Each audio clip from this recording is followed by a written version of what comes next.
Ассалаумағалейкум ағайын. Іш қату, үлкен дәретті дұрыстау деген мәселелерді бүгін небәрі екі-ақ жаттығумен жасайтын боламыз. Арнамыздан алыстамаңыздар, подписка жасап, тіркеліп, лайк басып, комментарий басып кетіңіздер. Алдағы уақытта өте қызық жаттығу. Адамның ағзасындағы іш қату мәселесі ол егер бір айда бір рет немесе екі рет қайталанатын болса, ол қалыпты жағдай. Алайда тағы бір мәселе бар. Күнделікті немесе күнара ішің келмей, ішің қатып қалатын жағдайда болады. Ол біріншіден көптеген факторларға байланысты болады. Асқазан ішек құрылысының бұзылуы, яғни метаболизм процестерінің бұзылуынан болып келеді, және де жеп жатқан тамағыңыздан да болып келеді. Егер де ішіңіз қатып, күн сайын ішіңіз қата беретін болатын болса, онда сіздерге кішкене жеп жатқан рационыңызға, яғни жеп жатқан тамағыңызға көңіл бөлуге тура келеді. Өйткені қанша бір дәрі ішсеңіз де ішек құрылыстың, метаболизмнің жөндейтін дәрілер тек қана симптомдар, яғни симптоматикалық қасиеттерін, белгілерін жояды, бірақ емдемейді. Өзіңіз ғана емдей аласыз. Сол себепті айтып жатқан жерім, тамақ жеп жатқан рационыңызға өзіңіз көңіл бөлуіңіз керек.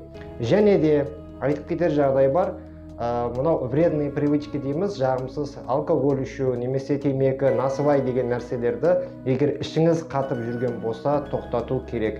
Хотя бы уақытша. Неге десеңіз, бұл жағдай жақсылыққа алып келмейді. Егер ішіңіз қата беретін болатын болса, біріншіден көңіл күйіңіз де осыдан болады ғой негізі, басқа миыңыз ауыратын болады, және де ішіңіз ауырады, ауыздан жағымсыз иіс шығады. Оның барлығы неден байлап келеді? Іштегі қалдықтар босамағаннан кейін ол мусор. Мусор бір жерде жата берсе, не істейді? Иіс шығып кетеді. Сол себепті айтып жатқан жерім, каким-то образом ішті қалдықтарды босату керек. Неге десеңіз, іште қалдық қалатын болса, ол өте қиын жағдай. Біріншіден ол жерде құрттар пайда болады, яғни бактериялар, өзіңіз білмейтін глисты, аскарида да пайда болуы мүмкін, бычий цепень деп жатамыз, соның барлығы неден болады? Іш қату, яғни үлкен дәреттің қалыпты жағдайда келмеуіне байланысты болады. Сол себепті міндетті түрде ішті босатқан абзал ағайын. Ал ендеше уақытты көп созбай, емдеу процедурасына, яғни жаттығуларға көшетін боламыз. Бірінші жаттығуымыз біздің былай банально көрінгенімен, мен сіздерге қазір көрсетемін. Простой бұтақ, простой ағаштың бұтағы, амал барынша жапырағы болу керек. Қазір жаз айында өзіңіз жер үйде тұратын болсаңыз да өте күшті, егер мынандай этажный квартираларда тұратын болсаңыз, көше толған ағаш, кішкене бұтақты сындырып алсаңыз, ешкім ештеңе демейді сізге, мысалға да. Ал бұны қалай қолданамыз? Бұл бұтақ таңертең, бұл процедураны таңертең тұрған кез, ұйқыдан оянған кезде аш қарынға бірінші кішкене бір жарты стакан жылы су ішіп аласыз. Одан соң аш қарынға әлі ешқандай ештеңе жемей жатып, мына процедураны жасайсыз. Яғни қолдан бастап былай ұрып шығу керек, кішірек ұрып шығу керек. Денені желкеден бастап қолға дейін. Желкеден бастап қолға дейін. 2-3 минут бойы. 2-3 минут бойы. Бұл процедура қатты ұрудың қажеті жоқ. Өзіңіздің сабаудың да қажеті жоқ. Кішігірім өзіңіз сезетіндей қылып ұру керек. Бұл не үшін керек? Яғни таңертең тұрғанда адамның организмі, денесі, я болмаса бос болып тұрады, қатты жаман түс көрген болсаңыз, қатты қысылып қалған болады, мысалға. Сол себепті денені босатамыз. Дене босаған кезде, бағана шыбықпен ұрған кезімізде, арадан денеге кожадағы клеткалар ояна бастайды. Клеткалардың арасына кішкене ауа кіріп, қан айналымы жақсара бастайды. Енді оның үлкен жаттығулар зарядка жасасаңыз да болады, бірақ зарядка жасай алатын адам бар, зарядка жасай алмайтын адам бар. Сол себепті айтып жатқан жерім, осы бұтақпен, кәдімгі элементарны бұтақпен денеңізді ұрып, особенно білекті, білек жақтар, желкеден бастап, полный білек жаққа дейін, саусақтарға дейін ұрып шығатын болсаңыз, 2 минуттың ішінде қан жүре бастайды, және де ішіңіз жүргенді сразу бір жарты сағаттарда уже туалетке жүгіретін боласыз. Ал келесі жаттығуға өтеміз. Келесі жаттығуымыз ешқандай басқа да предметтерсіз, ешқандай бір бұтақсыз болатын болады.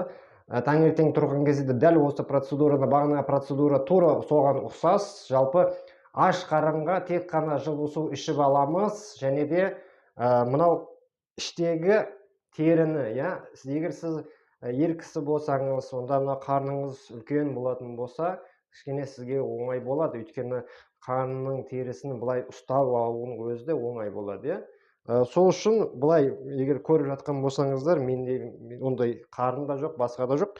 Мынандай қылып терісін ұстайсыздар, яғни қарнның терісін ұстап аласыздар и тартасыздар былай тартып, өзіңізге қарап тартып, 1-2 тартасыз, мына жерден бір тартасыз, мына жерден барынша тартқан жақсы. Енді созудың қажеті жоқ, енді 2-3 сантиметрге тартқан жақсы да, былай айтқанда. Соны тартасыздар, тартып, мына жақтан бір, мына жақтан бір, астынан бір кішкене, мына жақтардан бір. Егер мен сияқты арық кісі болатын болсаңыз, тем более әйел кісі болатын болсаңыз, онда кішкене оңайлау болады, өйткені қарынның несі, кожасы кішкене эластичный болғандықтан, оны тарту да ыңғайлы болады да, былай айтқанда. Бұл жаттығуды жасаудың себебі, бағана айтқанда денені клеткаларды оятқаннан кейін ішек құрылысты қалпына келтіреміз. Өйткені сіз түні бойы ұйықтаған кезде мынау ішек құрылыстар бір-біріне былай жабысып қалады. Оны өзіңіз де білесіз ғой, таңертең былай кішкене созылып керілгің келеді. Неден? Өйткені организм тырысып қалады. Ұйықтаған кезде полный организм тырысқан кезде, мына іштегі іш құрылысыңыз.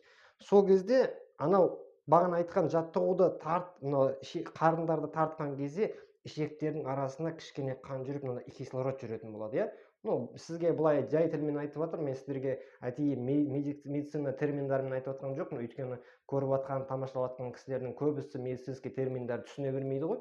Сол себепті қарапайым тілмен, жалпақ тілмен айтып жатқан жерім сол. Кішкене арасына ауа жібересіздер да, кішкене ауа тартасыз, тартқан кезде кішкене ауа кіріп, өзіңіз асқазаныңыз дыбыс шығара бастайды өзі негізі. И жел де шыға бастайды. Жел шыққан кезде өзіңіз білесіз, үлкен дәретке шыққыңыз келеді, міндетті түрде. Үлкен дәретті жүргізетін жалпы көбінесе газдар болады, метеоризм деп атаймыз. Метеоризм көп жағдайда пайдалы жері де бар, пайдасыз жері де бар. Дәл біздің қалпына, именно біздің жағдайда пайдалы жері сол үлкен дәретке сізді шықтыратын сол метеоризм, яғни газ, іштегі жел газ. Газ шықпайынша үлкен дәретке шығу қиын. Сол себепті ішіңізде газообразование болады, яғни газ жинау, сол газды шығару арқылы сіз үлкен дәретке отыратын боласыз. Ал енді басты мәселе бұл жерде адамда егер геморрой болатын болса, басқа да бір полип дейміз, полип деген аурулар бар, именно сол арт жақта ануста, оған қатысы жоқ. Енді егер геморрой болатын болсаңыз, ол міндетті түрде ішіңіз қатып қалып, немесе тез келіп жүретін жағдайлар болады. Бірақ сонда да айтатын жерім, геморрой болмасаңыз, простой адам болып, бірақ ішіңіз қатып қалатын болса, осы жаттығуларды жасайсыздар. Осы жаттығуларды жасағаныңыз жөн, сонда ішіңіз ешқандай дәрісіз, антибиотиксіз, немесе БАДысыз өзінен өзі жұмсарып кететін болады. 3-ақ күн ағайындар, 3-ақ күн жасайсыздар осы процедураны. Болды, одан кейін бітеді. Организм сол қалыпқа жағдайға үйреніп, өзіңіз дәретке шыға беретін боласыз қиналмай. Түсінікті ғой, Ал құрметті көрермендер, бүгін жаттығуларымыз осымен аяқталды. Келесі видеоларда небір түрлі жаттығулар жасаймыз. Сол видеоларды өткізіп алмау үшін обязательно тіркеліп, подписка жасап, лайк басып кетсеңіздер, алдағы болатын жаттығулардың барлығын тек қана өздеріңіз ғана көріп, өздеріңіз тамашалап, және де өздеріңіз соны амалға асыра аласыздар. Көріскенше күн жақсы, сіздермен болған доктор Шырхан, дендеріңіз сау, көңіл күйлеріңіз жақсы болсын.